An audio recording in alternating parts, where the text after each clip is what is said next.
우리가 함께 나누실 하나님의 말씀은 구약성경 시편 30편입니다.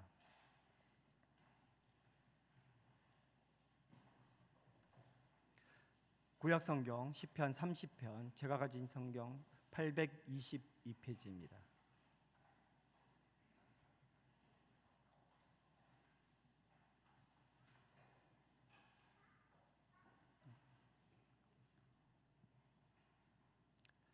다 찾으신 줄로 알고 시편 30편 제가 1절 다음 절을 여러분이 이렇게 함께 교독하시기로 하시겠습니다.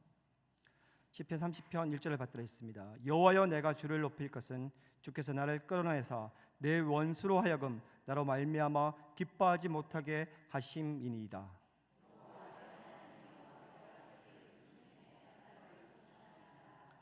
여호와여, 주께서 내 영혼을 스올에서 끌어내어 나를 살리사 무덤으로 내려가지 아니하게 하셨나이다.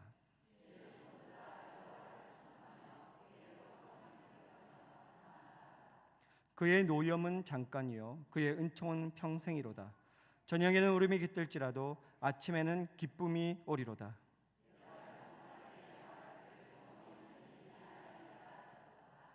여호와여, 주의 은혜로 나를 산같이 굳게 세우셨더니 주의 얼굴을 가리심에 내가 근심하였나이다. 내가 무덤에 내려갈 때 나의 피가 무슨 유익이 있으리요? 진토가 어떻게 주를 찬송하며 주의 진리를 선포하리이까?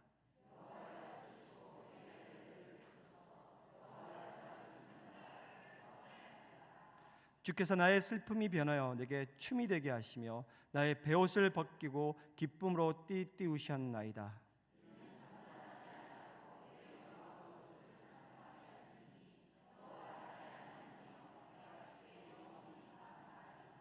아멘. 우리 다 함께 기도하시겠습니다. 아버지 하나님, 감사합니다. 부족한 종이 주님 앞에 섰습니다. 사람의 입술은 감추어 주시옵시고 하나님의 말씀을 담대하게 전할 수 있는 온전한 통로가 될 수 있도록 도와주시옵소서. 이 시간 듣는 이들을 위해서 기도합니다. 마음의 순적함을 회복하여 주시옵시고 하나님을 사랑하는 마음 가운데 복음의 씨앗이 떨어지며 말씀의 씨앗이 떨어질 때 그것이 30배, 60배, 100배의 열매를 맺을 수 있도록 인도하여 주시옵소서. 예배 시종을 하나님께 올려드립니다. 하나님 홀로 영광받아 주시옵소서. 감사와 찬양을 올려드리옵고 살아계신 우리 주 예수 그리스도 이름으로 기도드립니다. 아멘. 할렐루야. 우리 주 예수 그리스도의 평강이 여러분의 심령 가운데 가득하시기를 주님으로 축복합니다. 아멘. 이번 작정 밤 기도의 주제가 무엇입니까? 감사를 회복하라 입니다.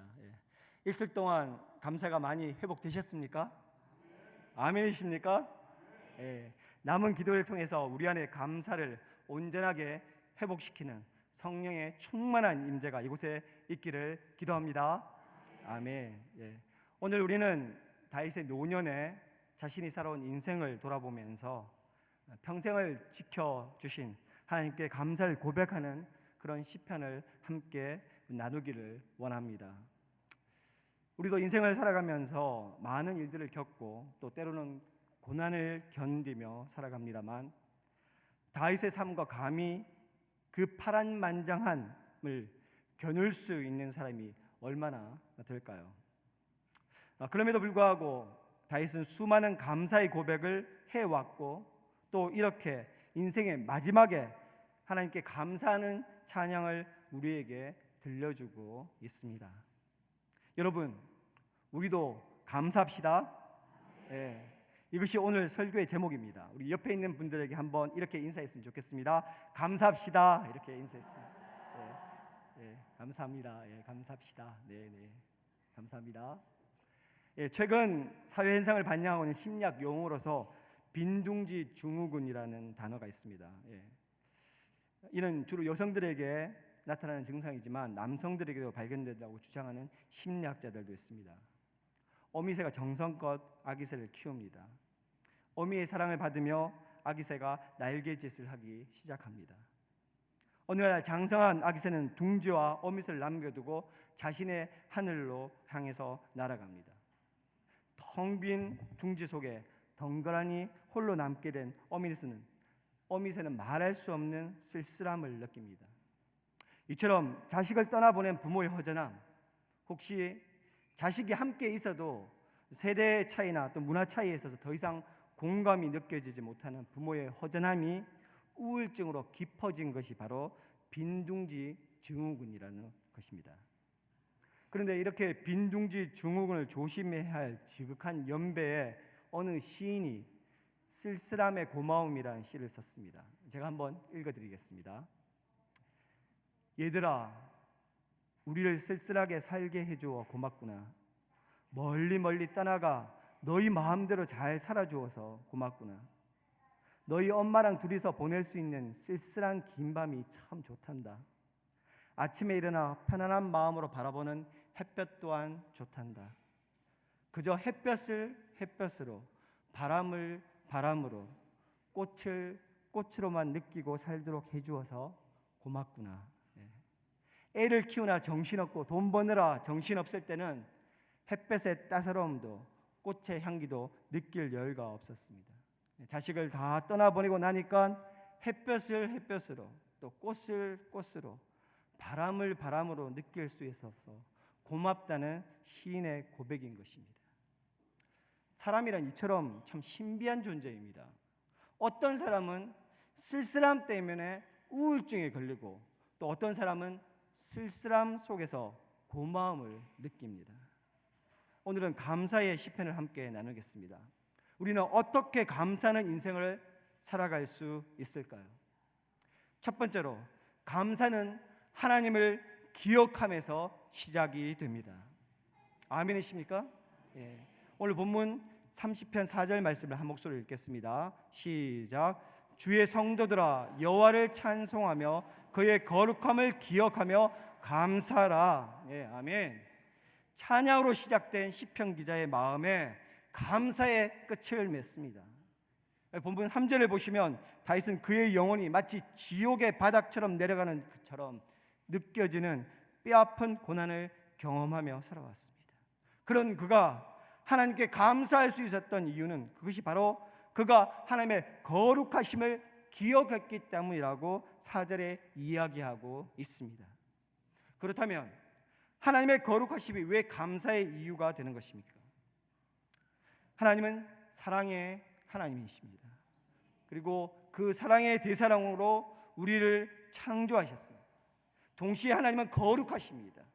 우리를 그분의 자녀로 택하시고 사랑하시지만 하나님은 죄와 함께 거하실 수 없는 분이십니다. 하나님은 거룩이시기에 뼛속까지 죄의 DNA를 가진 우리는 그분 앞에 온전하게 설 수가 없습니다. 죄인인 우리를 품기 원하시는 하나님의 그 간절한 사랑 때문에 우리를 그분의 거룩으로 변화시키는 계획, 바로 하나님의 기적 같은 하나님의 경륜이, 그 경륜으로 인해서 예수 그리스도의 십자가가 있을 수 있었던 것입니다. 우리가 감사할 수 있는 조건은 이것으로 충분합니다. 아멘이십니까? 예, 아멘입니다. 우리는 하나님의 거룩을 생각할 때마다 우리를 그의 피로 거룩하게 하신 하나님의 은혜를 기억해야 합니다. 영단번으로 우리의 모든 죄를 사하셔서 영원한 죽음으로 우리를 살리신 거룩하신 하나님의 구원, 그것만으로도 우리는 감사의 조건이 차고 넘치는 것입니다. 오늘 본문 2절을 한 목소리로 읽겠습니다. 시작. 여호와 내 하나님이여, 내가 주께 부르짖음에 나를 고치셨나이다. 아멘. 2절 말씀해 보시면 다윗이 부르짖을 때 하나님께서 그를 고치셨다고 고백합니다. 우리는 무엇을 통해서 고침을 받을 수 있습니까? 오직 예수 그리스도의 보혈로 제사함과 고침을 받을 줄 있는 걸로 믿습니다. 3절에 보시면 그를 지옥으로 끌어오시며 살리신 분이 바로 하나님이라고 고백하고 있습니다. 그렇습니다. 우리를 지옥의 형벌에서 구원하시는 십자가를 하나님이신 우리 주님께서 우리를 대신해서 지신 것을 우리는 늘 기억해야 할 것입니다. 또한 감사는 우리의 삶 속에서 하나님께서 행하신 것을 기억하는 것입니다. 오늘 본문 1절과 3절을 1절에서 3절을 한 목소리로 읽겠습니다. 시작. 여호와여, 내가 주를 높일 것은 주께서 나를 끌어내사 내 원수로 하여금 나로 말미암아 기뻐하지 못하게 하심이니이다. 여호와 내 하나님이여, 내가 주께 부르짖음에 나를 고치셨나이다. 여호와여, 주께서 내 영혼을 수월에서 끌어내어 나를 살리사 무덤으로 내려가지 아니하게 하셨나이다. 아멘. 1절에 다 있은 노래합니다. 여호와여, 내가 주를 높일 것은 주께서 나를 끌어내사 내 대적으로 나를 인하여 기뻐하지 못하게 하심이니이다. 다윗의 생에는 수많은 대적들이 있었습니다. 다윗을 죽이려고 오랫동안 추격전을 벌이던 사울이 있었습니다. 다윗만 보면 욕설과 저주를 퍼부었던 스므이가 있습니다. 밖에 있는 사람들이 괴롭히는 것은 차라리 괜찮습니다. 가장 가까운 사람들이 그를 배신했습니다. 심지어 다윗의 아들 압살롬은 아버지를 죽이려고 칼을 빼들고 반란을 일으켰습니다. 그러나 이렇게 험난했던 다윗의 삶 그 가운데서도 하나님은 그와 함께 하셨습니다. 다윗은 1절에서 주께서 나를 끌어내셨다고 말을 하십니다. 끌어내셨다는 말은 한 번 빠지면 살아나올 수 없는 깊고 깊은 수렁에서 강력한 힘을 붙들어서 건져내셨다는 뜻입니다. 시편 40편에 보면 다윗은 또 한 번 노래합니다. 나를 기가 막힌 웅덩이와 수렁에서 끌어올리시고 내 발을 반석 위에 둬사 내 걸음을 견고케 하셨도다. 저는 이 시편을 읽을 때마다 참 깊은 울림을 느낍니다. 나를 기가 막힌 웅덩이와 수렁에서 끌어올리시고, 여러분 기가 막힌 웅덩이에 빠져본 적이 없으십니까? 허우적거릴수록 더 깊이 빠져드는 수렁에 빠져본 적은 없으십니까? 가장 가까운 친구들이 등을 돌리고 정말 사랑했던 사람에게 배신당하고 피를 나누어 받은 가족에게 상처받은 적은 없으신지요? 그런데 기가 막힌 웅덩이와 수렁에서 하나님이 살리셨다고 다윗은 고백합니다. 힘들고 고통스러웠던 시절을 헤치고 오늘 우리가 여기에 올 수 있었던 이유, 하나님을 예배하는 이 자리에 우리가 앉아 있을 수 있는 이유, 하나님이 우리를 건지셨기 때문인 줄로 믿습니다. 어제 원로 목사님께서 말씀처럼 나와 함께 하셨던 하나님, 그리고 지금도 나와 함께 하시는 하나님을 기억하는 것이 믿음입니다. 내 인생에 지나온 자리를 돌아볼 때마다 그 구비마다 함께 하셨던 하나님을 기억하는 사람, 그때는 몰랐는데 지금 생각해보니 거기서 나를 살려주신 분이 하나님이셨다고 고백할 수 있는 사람이 믿음 있는 사람입니다. 하나님의 거룩을 기억하고 우리에게 베푸신 하나님 은혜를 기억하며 감사할 줄 아는 성도님들이 되시기를 주님의 이름으로 축원합니다. 둘째로, 감사는 회개를 통해서 깊어집니다. 한번 따라 하시겠습니다. 빛이 인식을 좌우한다. 빛이 인식을 좌우한다. 네, 그렇습니다. 빛이 인식을 좌우한다는 말이 있습니다. 인간의 생각은 어떤 빛에 어떻게 조명되어지느냐에 의해서 좌우된다는 뜻입니다. 제가 예전에 북창으로 지어진 아파트에 산 적이 있었습니다. 그곳에서 항상 집이 깨끗해 보였습니다. 집안에 빛이 들어오지 않으니까 먼지가 쌓여도 잘 보이지 않았습니다. 그러다가 몇 년 후에 동양의 사방에 햇볕이 드는 옥탑방에 살게 되었습니다. 그런데 날마다 어찌나 집안이 더러워 보이는지 수시로 청소를 하게 되었습니다. 빛이 강하게 쏟아져 들어오니까 조금만 먼지가 쌓여도 금방 눈에 띄었던 것입니다. 사실은 어느 쪽 집이 더 깨끗했는지 저는 잘 모르겠습니다. 어쩌면 옥탑방 쪽이 더 오히려 1층보다 먼지가 덜 들어왔는지도 모릅니다. 마찬가지로 우리의 영혼 또한 하나님의 진리가 비춰져야지 무엇이 의이고 무엇이 죄인지를 우리가 알고 느껴지게 되는 것입니다. 세상은 참으로 희한합니다. 평생 착한 일만 하고 사셨던 바울은 죽기 전에 이렇게 말했습니다. 내가 죄인 중에 괴수니라. 어거스틴 같은 성자나 톨스토이 같은 사상가들도 참회록을 썼습니다. 내가 말도 못할 죄인이라고 참회하면서 인생을 마무리하고 살았습니다. 그런데 정반대로 정말 못되게 산 사람들은 끝까지 자기가 옳다고 우깁니다. 며칠 전에 어느 유명한 30대 여배우와 50대 후반의 영화감독의 불륜으로 한 가정이 파괴되었는데도 불구하고 정작 당사자들은 그것이 얼마나 자신이 다른 가족들에게 상처를 준 것인지 잘 모르는 것 같았습니다. 왜 그럴까요? 빛이 인식을 좌우하기 때문입니다. 진리의 빛 안에 사는 사람에는 자기 죄가 보입니다. 거짓과 어둠 속에서 사는 사람의 눈에는 자신의 죄가 보이지 않습니다. 그래서 내가 죄인이 있는 것을 깨닫는 것이 놀라운 은총입니다. 하나님이 나를 버리지 않으셨다는 증거인 것입니다. 하나님은 하나님의 백성들에게 진리의 빛을 비추셔서 죄를 보게 하십니다. 오늘 본문 7절에서 11절을 우리 찬찬히 한 목소리로 읽겠습니다. 시작.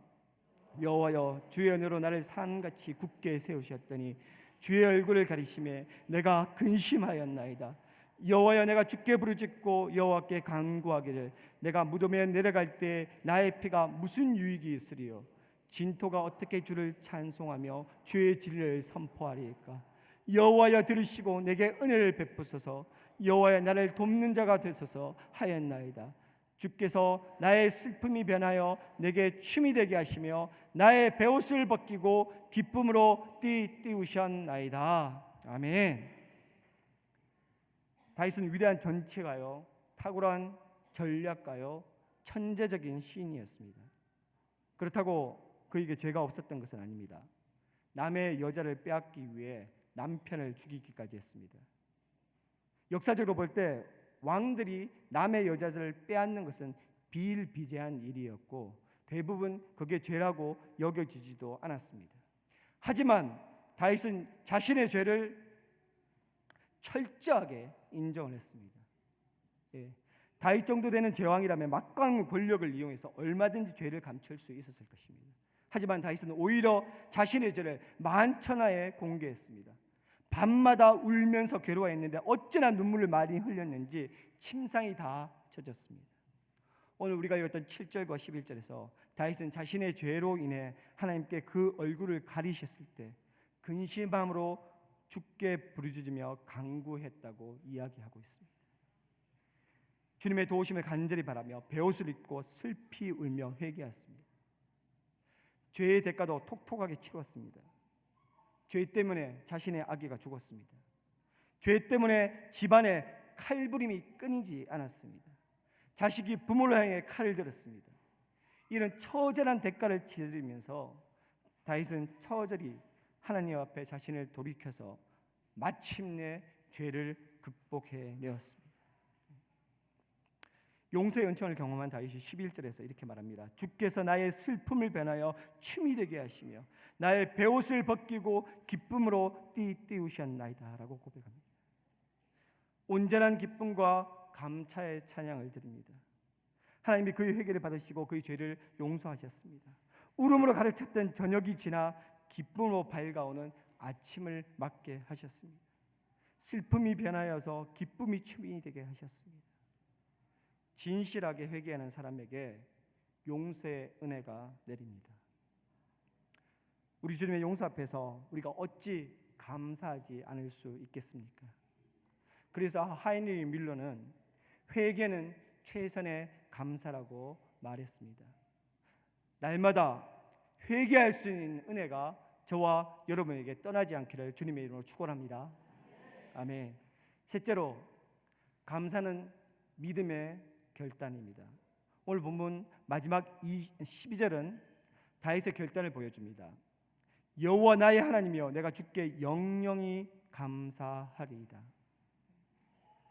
상황이 좋아서 감사하는 것이 아닙니다. 좋은 일만 생겨서 감사하는 것이 아닙니다. 어떤 상황 속에든지 함께 하시는 하나님을 바라보면서 죽음을 넘어서 영원히 감사하겠다고 다윗은 믿음으로 결단하고 있는 것입니다. 온전한 감사는 주어진 모든 상황 속에서 감사를 믿음으로 선택하는 것입니다. 빅터 프랭클이라는 유태인 심리학자가 있습니다. 세계 최고의 석학을 둔 문화에서 공부하고 출세 가도를 달리던 교수였습니다.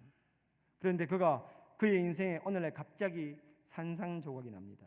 히틀러가 오스트리아를 점령하면서 유대인을 닥치는 대로 잡아 죽였습니다. 빅터 프랭클은 전 재산을 빼앗기고 강제로 열차에 태워져서 폴란드로 보내졌습니다. 그가 내려진 곳이 악명 높은 아우슈비츠 수용소였습니다. 죽음의 수용소에서 말 못할 고통을 겪으면서 프랭클은 생각을 합니다. 이렇게 사느니 차라리 죽는 게 낫지 않을까? 도대체 나에게 남아있는 것이 무엇인가? 유태인이라는 이유로 전 재산을 빼앗기고 교수의 자리에서 끌려 내려왔습니다. 그의 아버지와 어머니가 죽었습니다. 아내와 두 자식이 죽었습니다. 형제들이 차례로 죽어갑니다.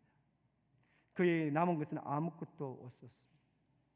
이제 나에게 남아있는 것이 무엇일까? 과연 무엇일까? 고민하다가 프랭크가 무릎을 쳤습니다.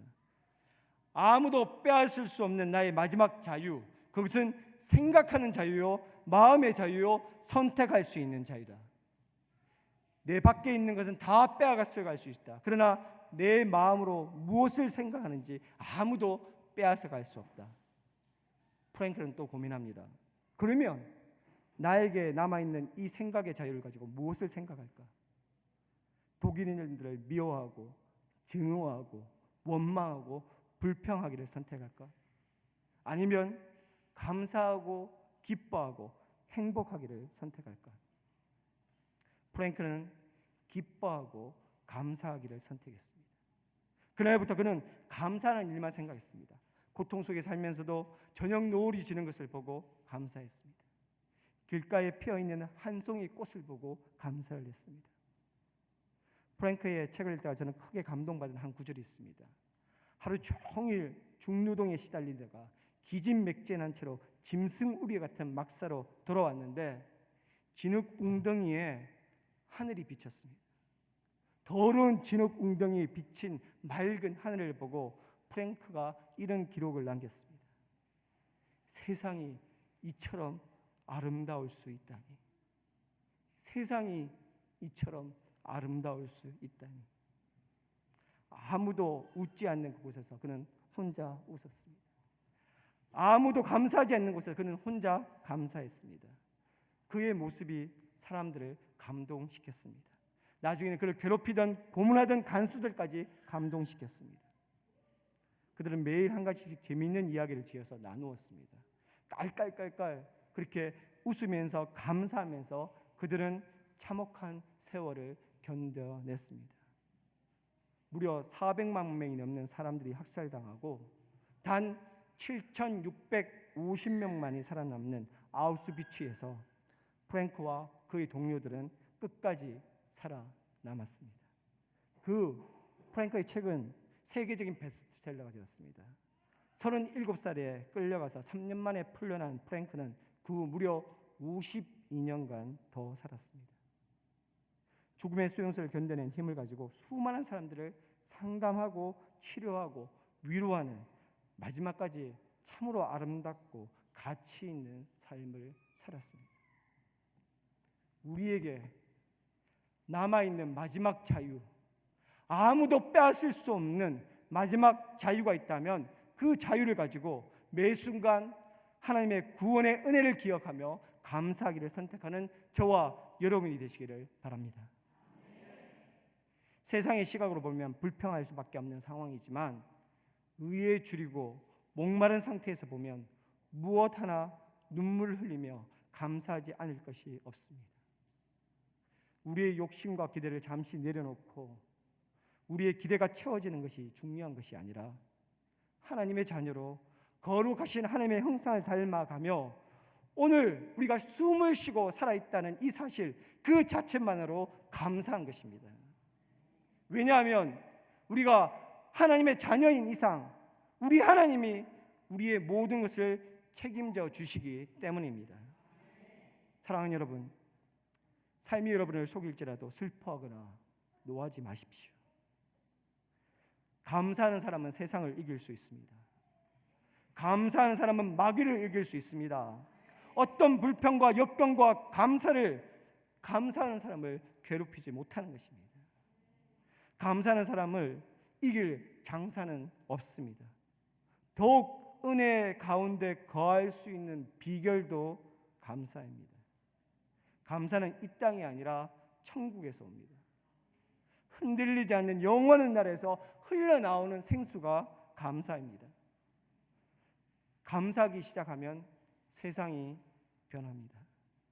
감사하면 자신이 변하고 감사하면 환경이 변합니다. 우리를 둘러싸고 있는 주위의 환경이 변하지 않는 것은 우리 입에 감사가 사라졌기 때문입니다.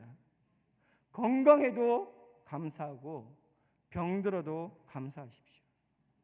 성공해도 감사하고 실패해도 감사하십시오. 뜻대로 되어도 감사하고 뜻대로 되지 않아도 감사하십시오. 은혜 받는 비결은 감사이며 은혜 받은 결과도 감사입니다. 하나님의 뜻이 무엇입니까? 우리에게 주어진 모든 범사에 감사하는 것이 하나님의 뜻입니다. 사랑하는 여러분, 감사는 기억에서부터 시작됩니다. 우리와 함께 하시는 하나님과 하나님께서 우리를 행하신 일들을 기억할 때 나의 연약함과 부족함 그리고 우리 안에 있는 숨겨진 죄가 보입니다. 그래서 진정한 감사는 참된 회개를 통해서 더욱더 깊어질 것입니다. 그리고 감사는 믿음의 결단입니다. 오늘 시편 기자의 마지막 고백처럼 내가 영원히 하나님께 감사하리이다. 영원히 하나님께 감사하리이다. 이 믿음의 결단이 우리의 마음과 여러분의 입술 가운데 고백되어지는 그런 복된 성도님들이 되시기를 주님의 이름으로 축복합니다. 이 시간 우리 함께 결단송을 부르기를 원합니다. 날 구원하신 주 감사, 모든 것 주신 감사, 지난 추억 인해 감사, 주 내 곁에 계시네. 응답하신 기도 감사, 거절하신 것 감사, 헤쳐나온 풍랑 감사, 모든 것 채우시네.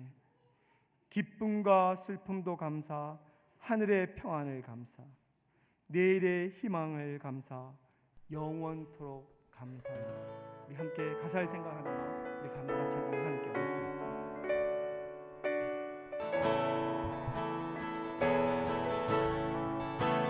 날 구원하신 주 감사, 모든 것 주심 감사, 지난 추억 인해 감사, 주 내 곁에 계시네. 향기로운 봄철의 감사, 외로운 가을날 감사, 사라진 눈물도 감사, 나의 영혼 날 구원하신 주 감사, 날 구원하신 주 감사, 모든 것 주신 감사, 지난 추억 인해 감사, 주 내 곁에 계시네. 향기로운 봄철의 감사, 외로운 가을날 감사, 사라진 눈물도 감사, 나의 영혼 응답하신 주 감사, 응답하신 기도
잊어버리셨습니까? 다시 한번 우리의 과거 가운데 우리 안에 행하셨던 구비구비마다 우리를 지키시고 인도하셨던 지금까지 인도해 주신 에베네셀의 하나님을 찬양합시다. 그리고 하나님께 감사합시다.